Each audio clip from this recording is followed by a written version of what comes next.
Hello students, today we'll study about laws of inheritance and in which we'll study today first law of Mendel. Okay students, laws of inheritance में Mendel ने 3 laws दिए थे, तो आज हम उसमें से फर्स्ट लॉ के बारे में स्टडी करेंगे। तो जो फर्स्ट लॉ है मेंडल का, उस लॉ को हम बोलते हैं law of dominance. Law of dominance students, law of dominance क्या होता है? देखिए, इसके लिए अब हमें वो सारी टर्म्स की ज़रूरत पड़ेगी जो हमने अर्लियर वीडियोस में समझे थे।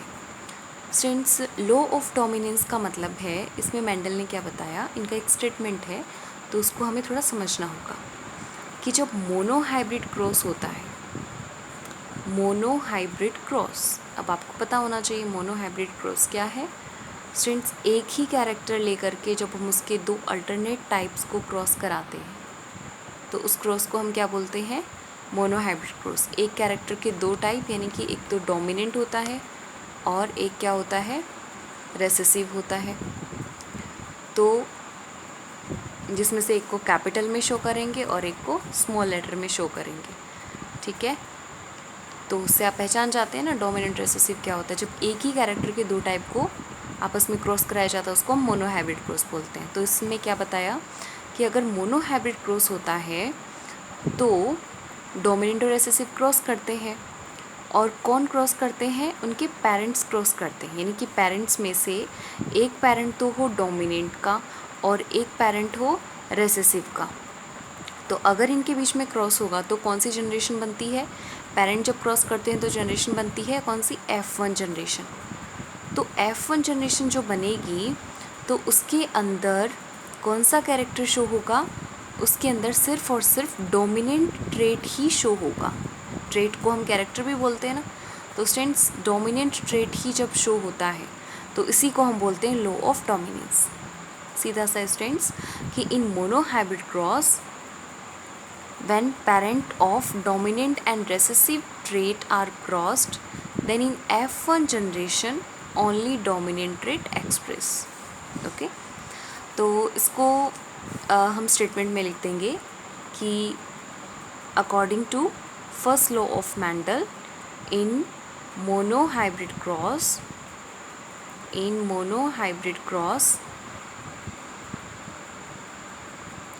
when parents of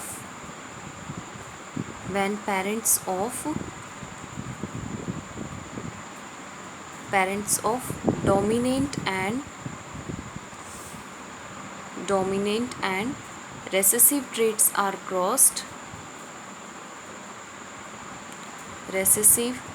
traits are crossed, then in F1 generation, obviously देखिए पेरेंट जनरेशन का रिजल्ट क्या होता है?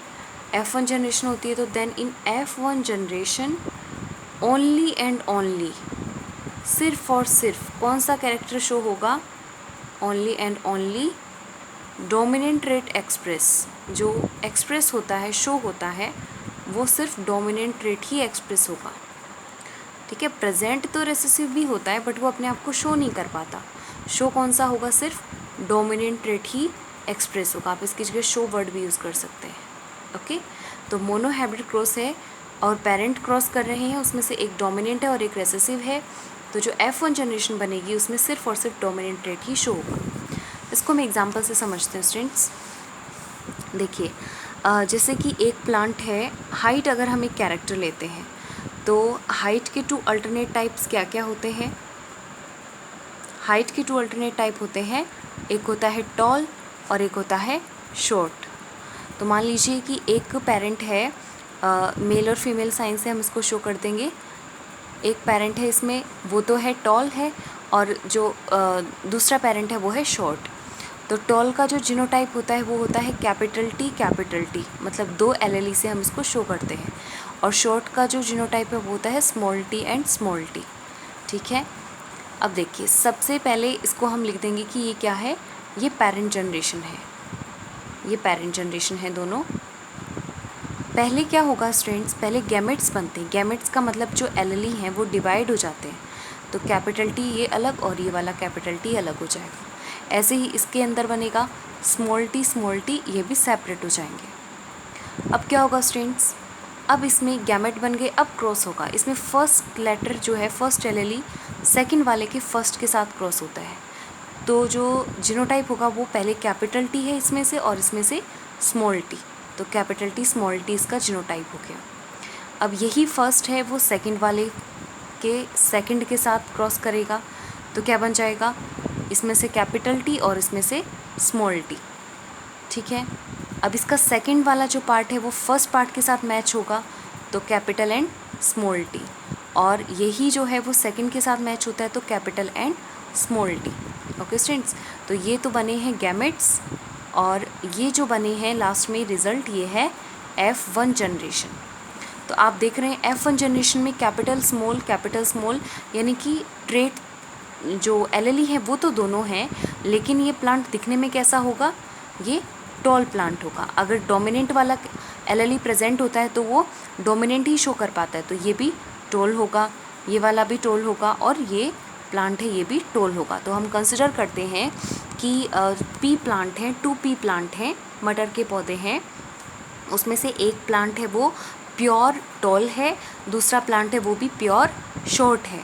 तो प्योर टॉल और प्योर शॉर्ट को जब आपस में क्रॉस कराया तो ये जो प्लांट है ये कैसे बने हैं, इम्प्योर टॉल बने हैं। इम्प्योर टॉल का मतलब क्यों बोला हमने इसको, फिर हमने डेफिनेशन पढ़ी थी ना, प्योर इम्प्योर, होमोजाइगस हेट्रोजाइगस, तो वही है। देखिए दिखने में इसका जो फिनोटाइप है वो तो क्या है, टॉलनेस है, लेकिन जीनोटाइप में देखिए कैपिटल स्मॉल दोनों प्रेजेंट है, तो ये इम्प्योर हो गया या फिर हेट्रोजाइगस हो गया, हेट्रोजाइगस ट्रेट है ये। तो जब प्योर टॉल और प्योर शॉर्ट प्लांट को आपस में क्रॉस कराया तो F1 जनरेशन में सभी प्लांट्स इम्प्योर टॉल बन गए। या फिर हम इसको कह सकते हैं कि for example if we take a tall and short plant of pea plant, then the F1 generation will show only dominant trait, that is tallness, and all plant of F1 generation become tall, सारे के सारे toll हो जाते हैं। तो इससे ये proof होता है कि जो फर्स्ट जनरेशन होती है उसमें सिर्फ और सिर्फ डोमिनेंट ट्रेट ही शो हो पाते हैं। अगर पेरेंट्स में से कौन कौन क्रॉस हुए हैं, डोमिनेंट और रेसेसिव अगर आपस में क्रॉस होते हैं तो ऐसा होगा। ओके स्टूडेंट्स, तो इसको हम एक पनेट स्क्वायर से भी शो कर सकते हैं स्टूडेंट्स, वो और भी ज़्यादा इजी हो जाएगा। इसमें देखिए एक स्क्वायर बनाना है अपने को, स्क्वायर के अंदर 3 बॉक्सेस हम वर्टिकल बनाएंगे और 3 बॉक्सेस हम हॉरिजॉन्टल बनाएंगे। इसके अंदर देखिए 2 पेरेंट कौन कौन से लिए हैं हमने, एक लिया है कैपिटल टी और एक लिया है हमने स्मॉल टी। पहले गैमेट्स बने हैं, कैपिटल टी के गैमेट्स बना लेते हैं। कौन कौन से बने, दोनों अलग अलग हो गए, कैपिटल टी, और स्मॉल टी के गैमेट्स बनाए तो small T and small T अलग हो गए। इनमें इनके सिंबल शो कर देंगे, एक में मेल का साइन और एक में फीमेल का साइन कर देंगे।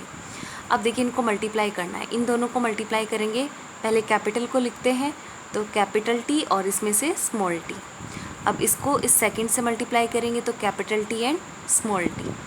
अब इस नीचे वाले स्मॉल टी को ऊपर वाले टी से करेंगे तो कैपिटल एंड स्मॉल टी, और इसको इस सेकंड से करेंगे तो capital T and small T. तो सब के सब जो प्लांट हैं वो कैसे होंगे, इसमें कैपिटल एंड स्मॉल एलएलई प्रेजेंट है, तो सबके सब डोमिनेंट ट्रेट यानी कि टॉल कैरेक्टर को शो करेंगे। सब में जो ट्रेट एक्सप्रेस होगा वो कैपिटल वाला एक्सप्रेस होगा, और सब में कैपिटल प्रेजेंट है, तो इसका मतलब सभी प्लांट इसमें टॉल हो जाएंगे। तो इसको पनेट स्क्वायर से भी शो कर सकते हैं और इस तरीके से भी शो कर सकते हैं। तो इसका स्टेटमेंट क्या हो जाएगा, सपोज़ फॉर एग्जांपल में अगर हम दें स्टेटमेंट तो ये होगा कि इन मोनो हाइब्रिड क्रॉस, यहाँ पर देखिए मोनो हाइब्रिड क्रॉस था इसलिए हमने सिर्फ एक ही कैरेक्टर लिया, जैसे कि हाइट ले ली। और when parents of dominant and recessive, तो यहाँ पर पेरेंट देखिए एक तो डोमिनेंट टॉल है और रेसेसिव है जैसे कि शॉर्ट प्लांट ले लिया, स्मॉल से भी शो किया है हमने इसको। अब इनको क्रॉस कराया तो F1 जनरेशन में only and only dominant trait express, तो इसमें जो F1 जनरेशन का रिज़ल्ट बना है, F1 जनरेशन जो रिज़ल्ट में बनी है, तो उसमें सभी में क्या है, कैपिटल प्रेजेंट है, सबके सब प्लांट कैसे बने, टॉल बने हैं। और यहाँ डोमिनेंट ट्रेट कौन सा लिया था, टॉल ही लिया था। एग्जाम्पल से हम क्या लिख देंगे, स्टेटमेंट हो जाएगा कि in monohybrid cross when parents of dominant and recessive traits are crossed then in F1 generation only and only dominant trait express. For example, if we take two plant and take one character as height, one of them is tall and another is short, then first of all gamete formation take place, and after it when gametes are crossed, then in F1 generation four plants या फिर four plants are obtained and each plant will show a tall character. All plant becomes tall. That means they have shown dominant trait only. There is present recessive trait also in their genotype, but it's phenotype will be toll. यानी कि present तो है इसमें recessive वाला, but वो अपने आप को एक्सप्रेस नहीं कर रहा. तो इसलिए हम इसको क्या बोलेंगे, लॉ ऑफ डोमिनेंस बोलेंगे, क्योंकि इसमें डोमिनेंट ट्रेट ही एक्सप्रेस हो रहा है, इस वजह से इसको लॉ ऑफ डोमिनेंस बोला जाता है.